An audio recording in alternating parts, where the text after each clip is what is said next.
Hey guys, it's Kelly here again and welcome back to my channel. Welcome back to another art video.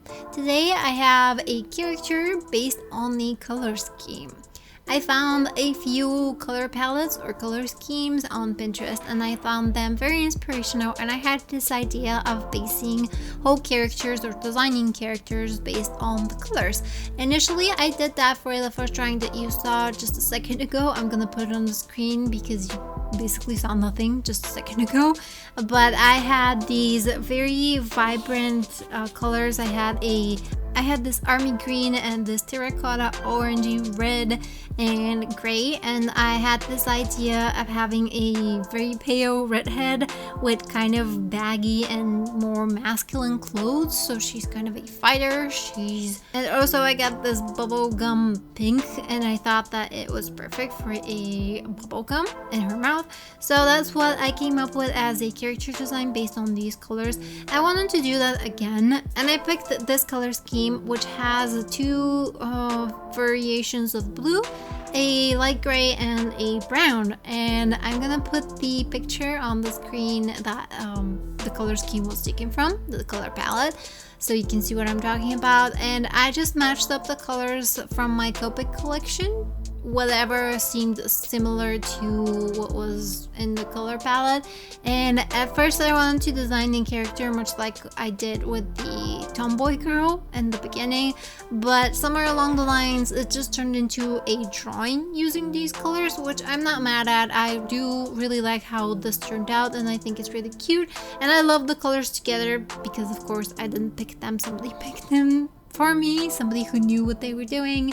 What I meant to say is that I didn't actually design a full character based on the colors, but I will probably revisit it at some point and do that because this is something that I want to do on this channel. I think color palettes are very inspirational and they're very good when you don't know exactly how to combine colors and how to work with them and what to do with different colors. And I also think that limiting your palette is very important in a lot of cases because you feel, yes, constricted, but at the same time you know, and you have to think, okay, what can I do with these constricted colors and materials, and how can I make this work? So you start thinking about hues and values, you start thinking how you can combine the different colors or how you can achieve contrast, and that is very important in drawings. You should never jump straight in with all of the colors of the rainbow because things are not gonna end up great. I know from experience. You should try to experiment with different styles and different ways of coloring. I myself am still very much experimenting, very much learning, and this helps me a lot. So I think it's really cool and it's a fun idea, and I really would recommend it if you decide to try it on your own. There's a lot of websites that provide ready color palettes and color combinations. There's also a lot that you can find on Pinterest and on other websites and Google as well. Tumblr also used to have a lot of cool color palettes. I don't know if it still does. Honestly, Tumblr is kind of a scary place right now. I haven't been on there for a while. But yeah, you can always find some online and see what you can do. As I said, I matched up as closely as I could the colors of Copic markers that I have to the colors that were on the palette, and this is what I came up with. The main colors that I used are B45, which is I think smoke blue, which is, by the way, my favorite blue color from all of the Copic markers. It is the perfect jean color. If you want to do light jeans, this is the color you need, and even not light jeans, even those darker jeans, it's perfect. It can either be the light part of dark jeans, the mid part of normal jeans, or the dark part of light jeans. It's just the perfect jean color. That's what it should be called. It shouldn't be smoke blue, it should be jean blue. The next blue color that I have is B99, which I used to create some contrast and some shading. I have N1, which is a neutral gray, and E27, which is the brown that I used. This is not a 3-marker challenge. This is not a 3-color challenge as well. I didn't use only these colors. I use skin colors as well. So I have my character having a normal skin tone and normal hair tones as well. She has the brown color as I think midtones and I think shadows, but I think it was just the midtones. So I use natural normal colors, but the majority of the colors that I used are these 4. I was not aiming to use only these 4. I just wanted the accents and the most important part of the drawing to be these colors. So please bear that in mind if you start typing with your pitchfork in the comment section below that I didn't use only those colors. So yeah, that's basically it. As I said, I'm very happy with how this turned out. The picture itself that has the color palette is a very wintry scene with a bird, I think it was. I don't remember it very well, but I will put it on the screen. And that wintry scene just made me think of winter coats, and I wanted to draw a girl with a fluffy hood and some fluffs on her coat, so this is what I came up with. I'm very happy with how it turned out, so I hope you guys enjoy this. And now let's talk about something a tad bit more serious, and that is taking color palettes and color schemes a variation of art theft. And I would love to hear your opinion in the comment section down below, because I really don't understand why people get so mad when it comes to the colors. I understand if you rip off the entire color scheme of a certain very prominent say art style or art piece, and then you use them as your own and you say, yeah, I came up with this color palette. I understand that. But there's only so many colors that can go together, and there's so many combinations that you can create that I really don't understand why people are so incredibly mad when you use certain colors that other people used. Okay, so here's the deal. I understand that, say, tracing is bad. I understand that a lot of people are basically art Nazis when it comes to that, and I can see why. I can definitely see why, because somebody spent their time trying to learn how to, say, draw certain poses, certain faces, and they developed a certain style that their drawing looks like, and then somebody else comes in and copies the same thing and presents them as their own. I understand that is bad, that you shouldn't do that, but there are situations where that is acceptable in some degree. So if you have, say, a certain pose, a very blank character with just a dynamic pose, and you have a character designer who needs to present a concept to his boss, and he needs to present this dynamic pose with 7 different outfits. And so the person, the character designer, he copies the pose and then he designs the character based around it. And I know that people do that, and it is a very well-known practice in the industry, and I understand that when you're not delivering a finished product and when you're not saying that this is your own and you drew this start to finish, I can understand that when you're just trying to convey an idea and convey a concept. It's kind of like I don't want to say a collage, but I guess, yeah, it's kind of like a collage of your ideas before you go in and start executing them.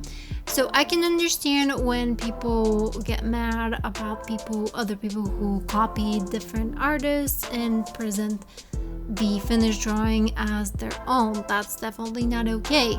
But when you are learning and when you are trying to do better, and when, for instance, you're trying to learn to color, I think that color schemes and color palettes are very important, especially when they have not a lot of colors in them, when they restrict you in a way. I think that's very important for somebody to learn how to use color, to recognize which colors go together, which ones don't, which ones are complementary, which are not, and which ones stand out in a specific color scheme, and which of the colors can help amp up the other, the more main colors. So in terms of color palettes, I really I'm failing to see why it's so bad to just rip off a color scheme from a, say, image.